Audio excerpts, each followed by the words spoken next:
en fait les gens de Pastef c'est pas des gens qui ont de la lumière. Man pour man ci li ma jàpp ils ne sont pas dotés de lumière. ci wàllu xam-xam wàllu vision. Pour man amuñu ci éclairage yenn yi parce que bu ñuy wax Mamadou Dia il faut se remettre dans le contexte lii am diggante Senghor ak Mamadou Dia mënul am ci diggante Ousmane Sonko ak Diomaye mënul am ñoom ñaar entre Dia ak Senghor kii def na da nga kii day yor parti bi kii yor état bi kii dafa Dia c'est lui qui avait le parti Senghor avait l'état maintenant à chaque fois bu ñu amee problème ci biir parti bi day am impact ci état bi c'était ça le problème bu ñu àndee problème mu parti bi mooy affaire ay députés yu naan dañuy dajeeg nangam xam nga loolu waxu politique la. Dia moo yoroon parti bi c'est lui qui avait la légitimité au plan politique mais Senghor moo nekkoon chef d'état. Maintenant bu fekkee ne biir parti bi dafa am problème day répercuter ci état bi il fallait que ñoom ñaar seen dualité ñu régler ko. Senghor qui avait l'armée parce que c'est lui qui avait l'état moom moo yoree semga bi moo amee armée bi donc il le fait arrêter ñu ne dafa bëgg def coup d'état et cetera alors que dans le cas de Pastef bii nii c'est Ousmane Sonko moom mooy kilifa Diomaye. loolu tamit lu bees la ci wàllu politique. mooy le président du parti. moo doon d'accord candidat am. moo ne woon candidat am.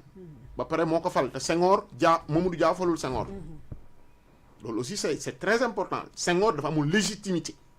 Senghor Lamine Gueye la doon xëccool réew mi bu ko fàtte de Senghor xëccool ak kenn de Lamine Gueye la doon xëccool te Senghor dafa amul légitimité pourquoi parce que toutes les capitales religieuses moom la ñu àndaloon. donc suñu maam Alaaji Fàllu Mbàkke suñu maam Serigne Babacar Sy ñooñu ñëpp Senghor la ñu àndaloon. donc ba pare man toog naa Bambey benn paa na ma Senghor bi muy bëgg réew mi booba j'étais jeune Senghor ñëw na ba Casamance suñu dëkk Oussouye ndax moom son père c'était un grand guide religieux mu ne Senghor ñëw na ba suñu kër Oussouye toog nii ci sañu taatu garab ak sama papa fu mu demul ci zone boobu amul donc Senghor dafa amul légitimité duggoon ci terroir bi fu ne mu dem fa donc du Bassirou Diomaye Faye il est sorti de prison à 10 jours des élections dañ ko joxoñ na kii lañ bëgg ñu votel gars yi votel ko donc amul légitimité moo tax d'ailleurs je le dis dans l'une de mes sorties Bassirou Diomaye Faye même bu génnee à l'étranger day mel ni ministre buy dox c'est-à-dire amul il n'a pas l'épaisseur l'étoffe d'un chef d'État amu ko d'accord même bu demee ay sommet du wax ak kenn day ñëw dugg ci salle bi dox du kenn xamu ko te loolu du woon bàkku Sénégal Macky Sall Ablaye Wade bu ñu daan dugg ci ay salle de réunion seeni moroomi chef d'état laa la wax ñooy jox di leen gàttan di établir lien ak ñoom ndax poids symbolique gu président du Sénégal moo tooy noonu mais Bassirou Diomaye Faye n'arrive pas à faire ça li tax mooy na que waa PASTEF dañu construire aussi seen discours bi ñuy jël réew mi sur le rejet de l'autre dal nañu suñu cas ak Mauritanie pourquoi la Mauritanie am comportement bi mu am ni parce que Ousmane Sonko bi mu nekkee di gérer Pastef dana naan saaga saagu fi Mauritanie il n'était pas d'accord lu ne na Macky Sall dafa ñàkk fayda Macky Sall dafa ñàkk fayda man moroon man nii commencé nga foog na loolu Mauritanie yi dégguñu ko dégg nañu ko et ils l'attendaient de pied ferme certes premier ministre mais bu ñëwee ñoom aussi am nañu ful ak fayda ba nga xamante ne seen dëkk nit mënu fa ñëw dans le passé wax leen yenn yi bëgg fa ñëw am fa yenn favori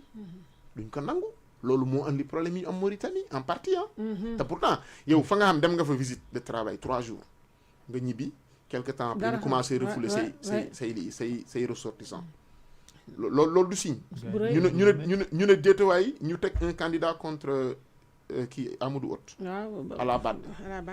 te sport bi lañ tàmbalee sax voilà ma xamal la ne Ouattara teel a jël position contre le Sénégal te loolu du suñu histoire ak ñoom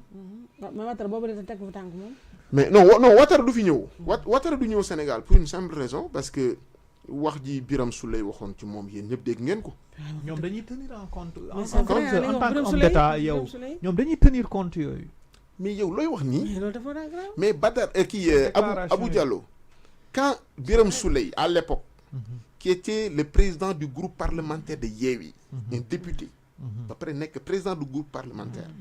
bu tenir un discours comme ça day yegg fépp ci àdduna bi c'était pas un citoyen simple buy wax bu nekkoon citoyen simple peut-être bi Ouattara du ko yëg mais c'était un député de surcroît président du groupe parlementaire de l'opposition qui dit que Amadou Gon Coulibaly dañu ko posséné ci biir palais bi mu jénne dee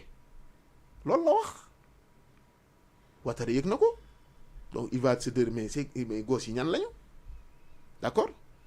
alors ñooñu nag bu ñu ñëwee au pouvoir moo tax d'ailleurs est-ce que bi ñuy dem Côte d'Ivoire Birame Souleye dem na Birame Souleye demul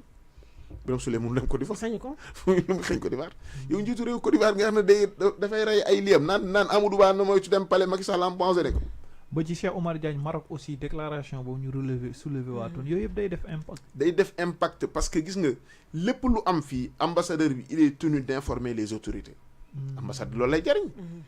d'accord c'est pour aussi xam état d'esprit wu gouvernant yi état d'esprit aussi ñiy gouverner pour mën a toujours di positionner wu d'accord moo tax bépp déclaration buy touche ñoom si buy laal seen dëkk automatiquement dañ koy répercuter pour que autorité bi mën ko xam d'accord et donc je reviens au fait que les gars de Pastef bi ñuy wut nguur gi ni ñu ko wutee rafetul mais léegi kon pour conclure xam nga peut-être que sama question pour conclure mooy comme un super premier ministre fort ñoom bi ñu bëgg a jaay xam nga ñoom moom la ñu commencé bëgg a jaay parce que moom la ñu bëgg a yóbbu kon politiquement en tant que chef de parti en tant que nit koo xam ne ni am nga projet de gouvernance baaxul arrangé wu parce que ñoom dañ nekk ni présidentialisme xawma bu fort tamit baaxul comme ñu fi jotoon dund président boo xam ne dafay puissant am lépp xam moom lañ nekk ñoom di jaay ci mbedd bi que ni il faut que ñu am un premier ministre fort léegi man histoire Dia bi leeral nga ñu fi lu leer les deux comparaisons du woon benn mais est-ce que baax na yow bu doon poste premier ministre bi ni ñuy waxee naan dafa war am yenn pouvoir yu ñu ko délégué pour mu mën a dérouler Abou Diallo le premier ministre du Sénégal le dernier premier ministre du Sénégal Sidiki Kaba avant ñoom ñuy ñëw il était un premier ministre fort c'est-à-dire le premier ministre amul pouvoir président de la République moom pouvoir loolu constitution moo ko dogal donc ça il faut bien le comprendre non pouvoir yi ñu yor yëpp constitution moo koy consacré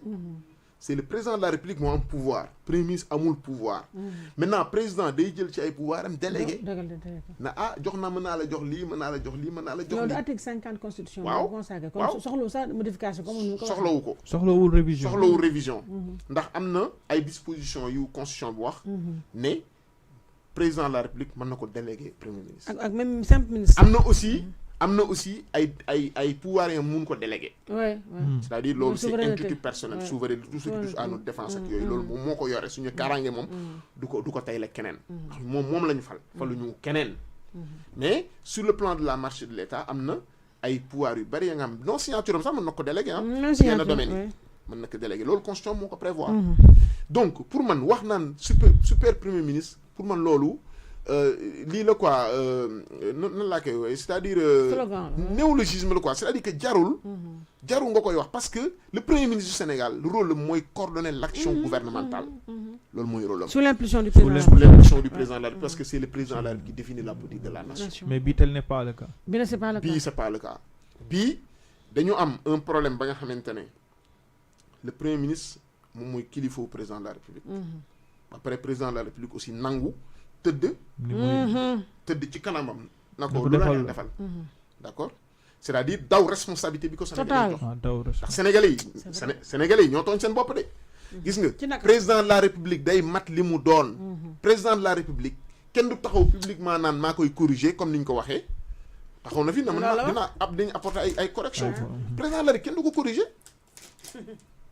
amul nit kuy dox Sénégal fii ku am dignité corriger ko ndax yoon moo ko may ay pouvoir yi nga xamante ne mayu ko kenn